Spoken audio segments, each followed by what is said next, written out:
Olá! Hoje a gente vai mergulhar numa das ideias mais poderosas e, sinceramente, mais estranhas de toda a física, o conceito de campo. É uma história que muda completamente a nossa visão sobre o espaço vazio, sobre a matéria e sobre as forças que comandam o universo. Ok, vamos começar com uma pergunta que, olha, tirou o sono dos físicos por séculos. A gente sabe, né, que o Sol puxa a Terra com a força da gravidade. Mas como? Não tem uma corda ligando os dois, não tem nada visível. Como é que essa influência consegue atravessar todo esse vácuo? A primeira resposta para isso parecia quase mágica, uma ação fantasmagórica à distância. A ideia era que a força agia de forma instantânea, não importava o quão longe estivesse. Mas isso era bem insatisfatório para a física.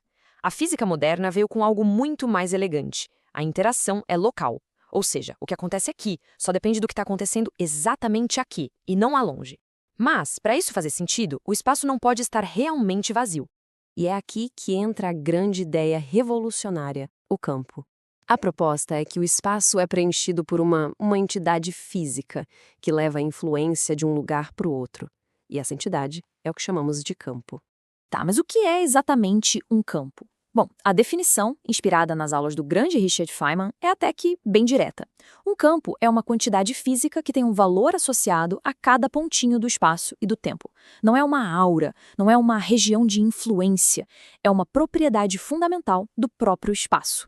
E isso nos leva a um ponto essencial, que o Feynman explicou de forma brilhante.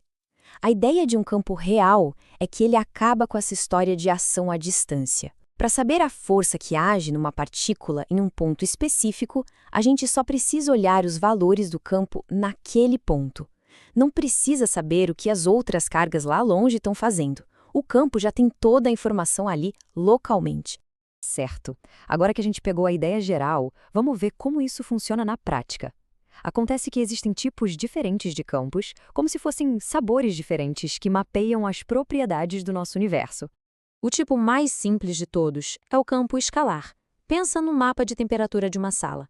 Cada ponto no espaço tem um número associado a ele, que é a temperatura naquele lugar. Isso é um campo escalar.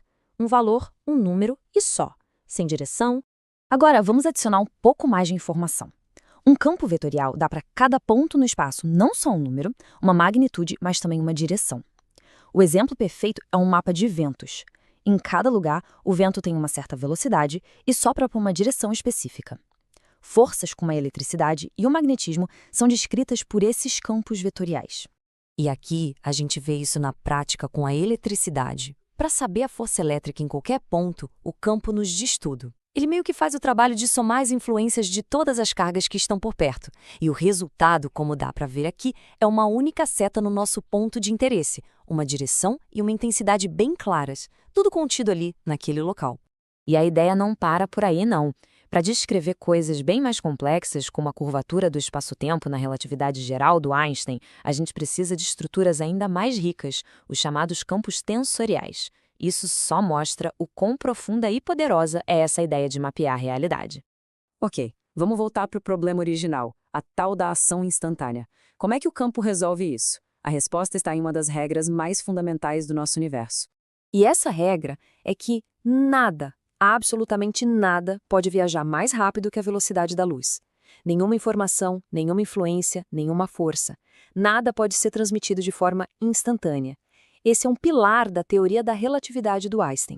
Então a sacada é a seguinte: quando uma carga se mexe, ela não muda o campo no universo inteiro na mesma hora. Em vez disso, ela cria uma perturbação ali onde ela está, uma ondulação no campo dela. Essa ondulação se espalha para fora, tipo as ondas num lago, só que na velocidade da luz. E uma outra carga, que está lá longe, só vai sentir a mudança na força quando essa ondulação finalmente chegar até ela. A causalidade está salva. A história do campo parecia completa com a relatividade, mas aí veio a mecânica quântica e trouxe a maior revolução de todas. Ela levou a ideia do campo a uma conclusão radical, realmente surpreendente. Agora, prepare-se para uma mudança de perspectiva. E se tudo que a gente pensa sobre a matéria estiver de cabeça para baixo? E se as partículas, aqueles blocos de construção que aprendemos na escola, não forem as coisas mais básicas que existem? Na teoria quântica de campos, que é a teoria de maior sucesso da física moderna, as partículas não são mais pontos fundamentais. Na verdade, o que a gente percebe como uma partícula é, na realidade, uma excitação, uma pequena vibração concentrada de um campo que está por baixo de tudo, preenchendo o universo inteiro. Imagina um oceano imenso e calmo, se estendendo por todo o espaço. Esse seria o campo no seu estado de energia mais baixo, em repouso. É o que chamamos de vácuo. Agora, se a gente coloca um pouco de energia nesse oceano em um lugar específico, criamos uma onda, uma ondulação. Essa ondulação localizada e quantizada é o que a gente experimenta como uma partícula. Um elétron é uma vibração no campo de elétrons. Um fóton de luz é uma vibração no campo eletromagnético. E essa mudança de ponto de vista não é só uma curiosidade filosófica, não. É a base da física de partículas moderna e tem um poder de unificar as coisas que é extraordinário. Pensa só. A mesma ideia fundamental, o campo, descreve tanto as forças quanto a própria matéria. Existe um campo para cada partícula fundamental.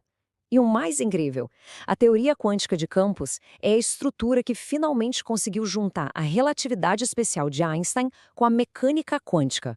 Uma coisa que por muito tempo pareceu impossível. E assim, a gente chega a uma conclusão bem profunda. A história que começou com uma simples pergunta sobre como o Sol puxa a Terra nos levou a uma imagem completamente nova do universo. Talvez a realidade fundamental não seja um monte de bolinhas de matéria se movendo no espaço vazio, mas sim um cosmos vibrante, feito de campos gigantescos que se sobrepõem e interagem. E as ondulações desses campos são o que nós percebemos como o mundo ao nosso redor. Fica a pergunta, né? O que mais esses campos podem estar nos dizendo sobre a natureza da realidade? Uma pergunta para a gente pensar. Obrigado por terem acompanhado